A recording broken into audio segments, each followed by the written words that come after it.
ioEther. I got this.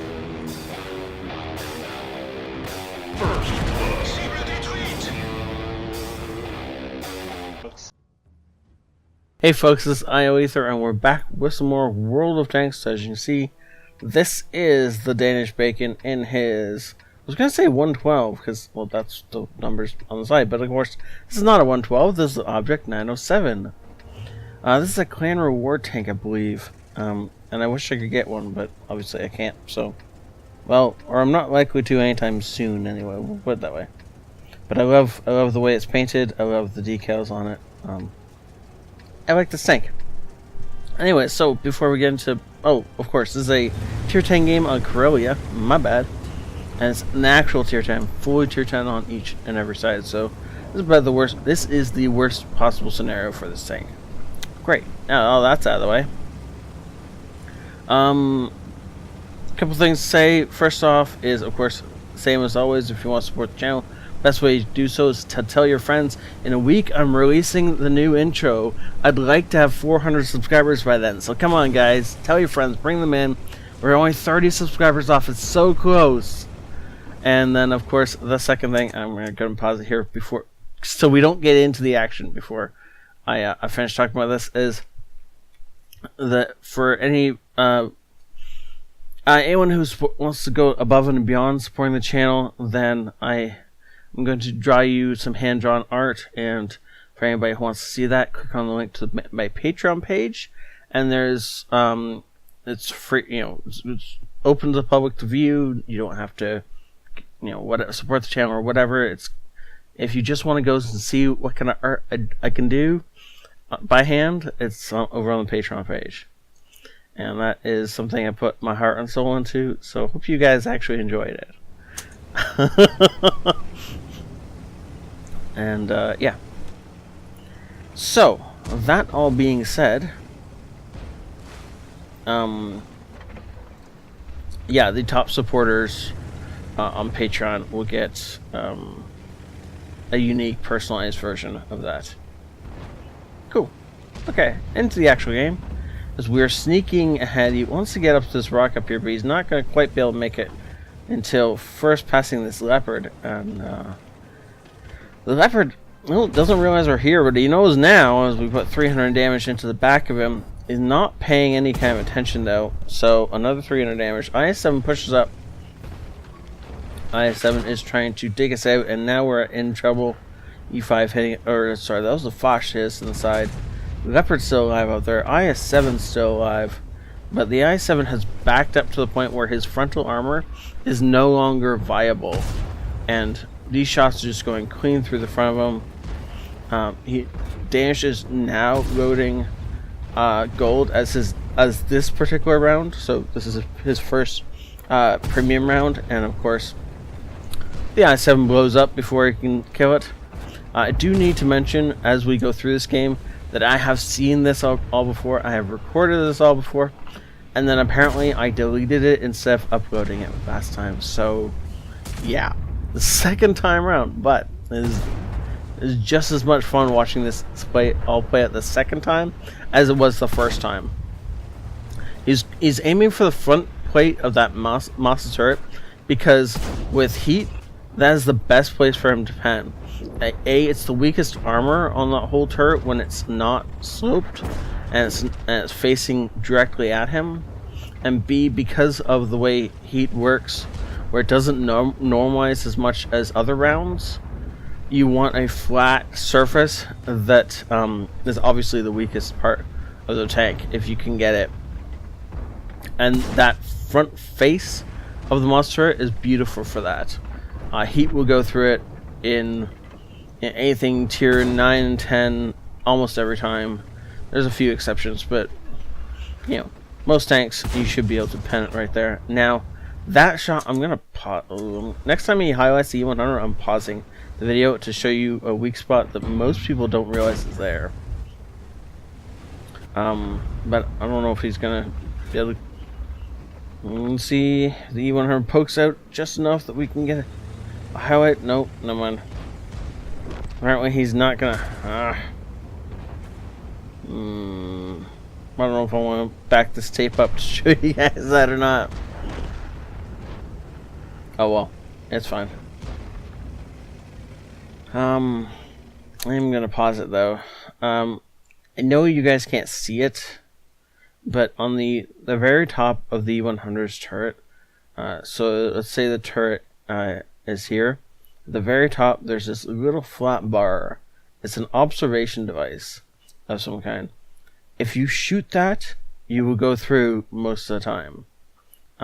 It's quite weakly armored, but it's a tiny target. However, if you're up close and either brawling with it or you otherwise have the ability to be that close to an E100, it's a really great target to shoot at. Assuming you don't have the heat loaded to be able to put through the front of his turret, the same as he did with the Moss. Because because of the way the E100's turret is designed, you can do the exact same thing as he was doing with that Moss and put heat straight through the front of that turret. Now he switches off heat as he deals with Patton because he doesn't think he's going to need it, but he is going to need this Patton to not, come in and poke over the ridge. He doesn't have the gun depression to be able to ridge fight the Patton, so he has to draw the Patton out to him. They both fire. Patton manages to bounce. Unfortunately, our 113 is trying to kill us here and is pushing us out in front of the enemy guns. And so he takes a lot more damage right there than he really should have, but he still manages to snag his kill away from the not that bright 113. In tracking the 140, he unfortunately doesn't get any spotting damage off it or anything like that, but he definitely blows his repair kit. So now the next time he's able to put a tracking shot into the 140, the 140 is going to have to just sit there and take it. 140 decides it's time we die. We're on low enough health that if he rams us, we're dead. And if he doesn't ram us, all he has to do is shoot us one more time and we're dead. That thing, the Object 140 reloads in like 4 seconds or something like that.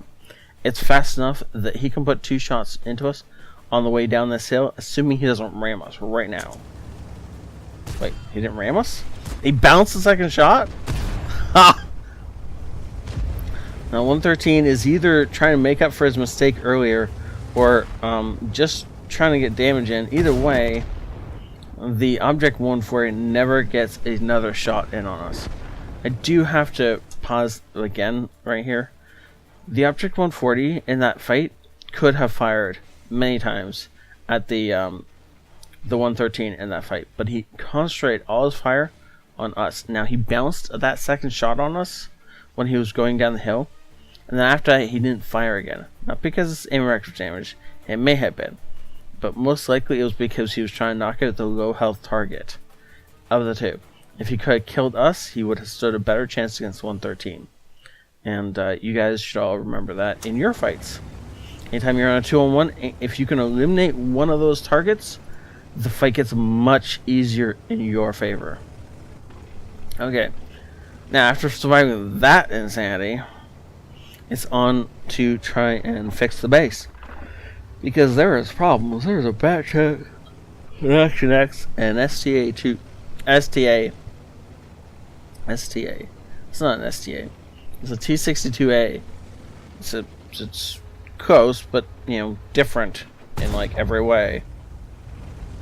Good shot into the Action X, drives him away, though he was looking for cover elsewhere anyway.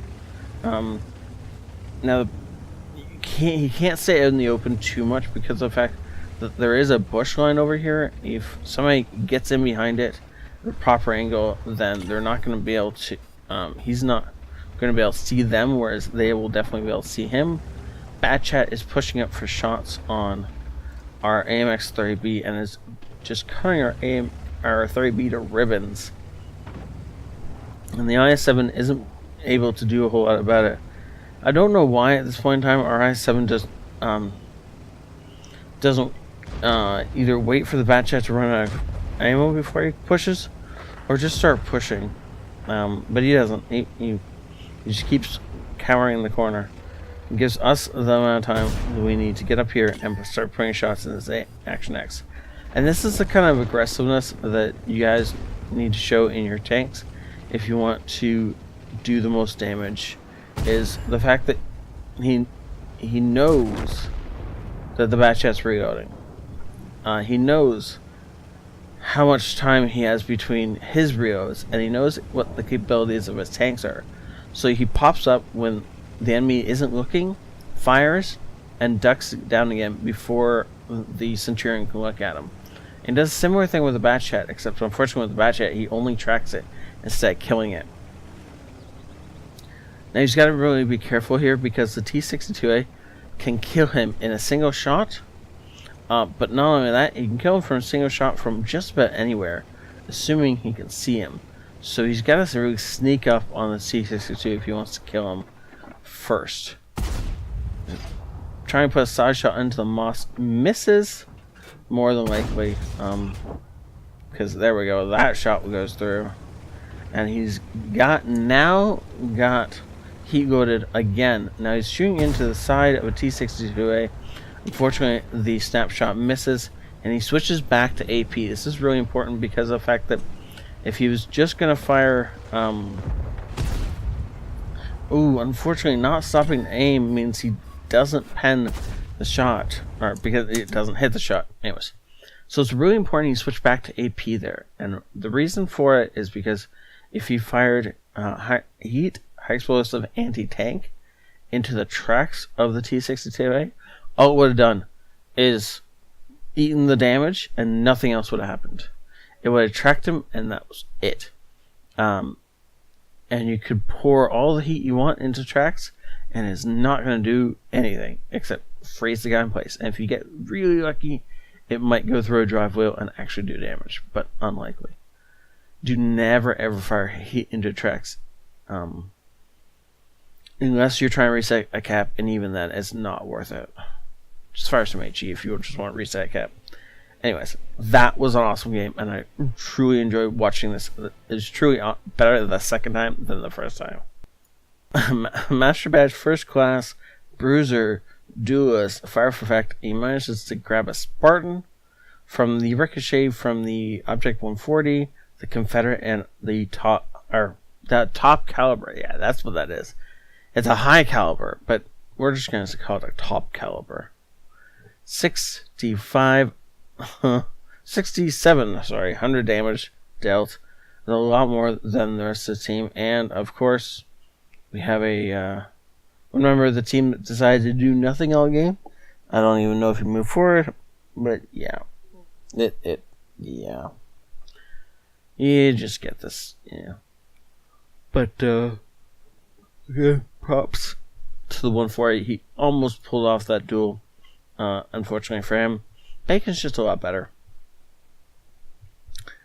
1500 damage blocked by armor in a medium tank. That's impressive, though it's still a Russian medium tank, so less impressive. But you know, and any game where you have to run 3.5 kilometers has got to be a good game.